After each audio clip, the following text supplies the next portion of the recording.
مگر وہ قائم مقام ہوتی ہے کعبۃ اللہ کے، قبلہ اسلام کے، تو یہ عالمین کی قید حضور کی ذات گرامی کے ساتھ بھی اللہ نے ذکر کی، وَمَا أَرْسَلْنَاكَ إِلَّا رَحْمَةً لِلْعَالَمِينَ۔ عالمین کا لفظ اللہ کے ساتھ لگے، اس کے بعد رب کوئی نہیں، قرآن کے ساتھ لگے، اس کے بعد وحی کوئی نہیں، بیت اللہ کے ساتھ لگے، اس کے بعد قبلہ و کعبہ کوئی نہیں، یہی عالمین کا لفظ وَمَا أَرْسَلْنَاكَ إِلَّا رَحْمَةً لِلْعَالَمِينَ میں جب رحمت للعالمین شفیع المذنبین جناب محمد مصطفیٰ صلی اللہ علیہ وسلم کے ساتھ لگا، وہ آپ کے بعد تصور نبوت کوئی وَمَا أَرْسَلْنَاكَ إِلَّا رَحْمَةً لِلْعَالَمِينَ۔ اللہ اسی عقیدے پر ہم سب کو قائم رکھے، ہمارا خاتمہ اسی پر ہو۔ تو عرض میں نے یہ کیا، قرآن کی حفاظت، ختم نبوت کی برکت، نبی کی تعلیمات، فرامین کی حفاظت، ختم نبوت کی برکت، صحابہ کرام جیسا آئیڈیل مثالی معاشرہ رہبری اور رہنمائی کے لیے حضور اس امت کو دے کے گئے۔ مجھے بتائیے آپ سے پہلے کس نبی نے یہ اعلان کیا کہ میں نے یہ جواب تیار کی ہے، میں نے یہ طبقہ تیار کیا ہے، میں نے یہ افراد تیار کیے ہیں، میرے بعد ان کی ابتدا کرنا ہدایت پا جاؤ گے، میرے بعد ان کی سنت پہ چل پڑنا جنت میں چلے جاؤ گے۔ ایک نبی نے بھی حضور کے علاوہ یہ اعلان نہیں کیا۔ آپ نے فرمایا اصحابی کالنجوم فبأیہم اقتدیتم اقتدیتم۔ آپ نے فرمایا علیکم بسنتی وسنت الخلفاء الراشدین المہدیین۔ یہ صحابہ کرام جیسی مقدس جماعت رہبری اور رہنمائی کے لیے اللہ نے ہمیں دی۔ یہ ختم نبوت کا صدقہ ہے، پہلے نبی تھے آخری نہیں تھے، جماعت چھوڑ کے نہیں گئے، حضور نبی بھی ہے آخری بھی ہے، مثالی جماعت، آئیڈیل جماعت صحابہ کی شکل میں مکمل تربیت کر کے ہماری رہبری اور رہنمائی کے لیے چھوڑ کے گئے ہیں۔ علماء کو انبیاء کا وارث قرار دے کے گئے ہیں۔ دعوت و تبلیغ اصل میں انبیاء کا فریضہ ہے، علماء کے کندھوں پہ یہ ذمہ داری ختم نبوت کی برکت سے آئی ہے۔ تو یہ داعی اور مبلغ علماء ختم نبوت کی برکت سے بنے ہیں۔ ہر امت کے گناہوں سے یہ امت واقف ہے، مگر اس امت کے عیوب پہ پہلی امتیں واقف نہیں ہو پائیں گی۔ یہ ختم نبوت کی برکت ہے، جیسے حضور آخری نبی ہے، قرآن آخری کتاب ہے، کعبۃ اللہ آخری قبلہ ہے، بالکل اسی طرح یہ امت آخری امت ہے۔ اگر حضور نبی ہوتے، آخری نبی نہ ہوتے، آپ کے بعد نبی اور رسول آتے تو امت بھی آتی، جیسے ہم پہلے کے عیوب سے واقف، ہمارے عیوب سے واقف ہوتے۔ یہ ہماری پردہ پوشی، یہ ہماری ستر پوشی صدقہ ہے محمد کی ختم نبوت۔ تاج و تخت نبوت زندہ باد، تاج و تخت ختم نبوت، یہ تھوڑا ختم نبوت، یہ تکبیر، یہ ختم نبوت کی برکت سے اللہ نے نبی کی امت کو شہادت علی الناس کے درجے پہ فائز کیا۔ کذالک جعلناکم امۃ وسطا لتکونوا شہداء علی الناس۔ یہ شاہدین کی جماعت اور امت ہے، انبیاء کے حق میں ان کی شہادت ہوگی صرف ختم نبوت کی برکت سے۔ تو ختم نبوت ہے تو ہمارا ایمان ہے، ختم نبوت ہے ہمارا اسلام ہے، ہم جو کچھ ہیں ختم نبوت کی برکت سے ہے۔ جس نبی کی ختم نبوت کی برکت سے ہمیں قرآن محفوظ ملا، نبی کی تعلیمات محفوظ ملی، ہمارا برزخ طویل نہیں ہوا، پہلی امتوں کی طرح قلیل اور کثیر ہو گیا۔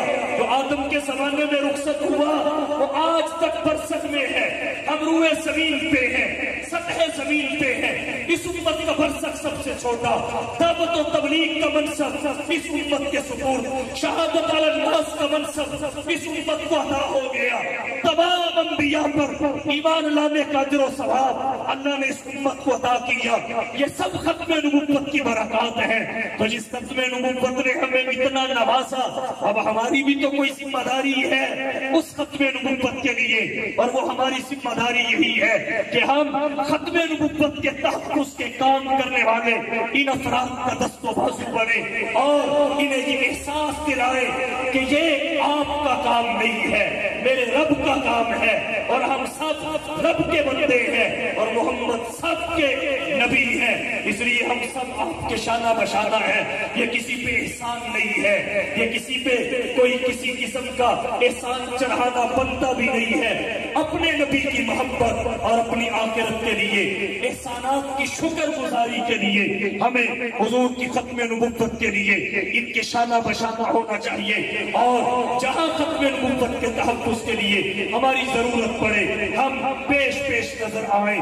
ختم نبوت کے بغیر ہم کچھ بھی نہیں، سب کچھ ہے ختم نبوت کی برکت سے ہے۔ اس لیے آ کر میں یہی کہوں گا کہ اس عزم کے ساتھ، اس جذبے کے ساتھ اور اس اعتقاد کے ساتھ حضور کی ختم نبوت کے تحفظ کے لیے ان اکابرین کا، علماء کا دست و بازو بنیے کہ نماز اچھی، روزہ اچھا، حج اچھا، زکوٰۃ اچھی، مگر باوجود اس کے میں مسلمان ہو نہیں سکتا، میں جب تک بہوں خواجہ بطحا کی حرمت پر خدا شاہد ہے کامل میرا ایمان ہو نہیں سکتا۔ وآخر دعوانا ان الحمد للہ۔ ماشاءاللہ۔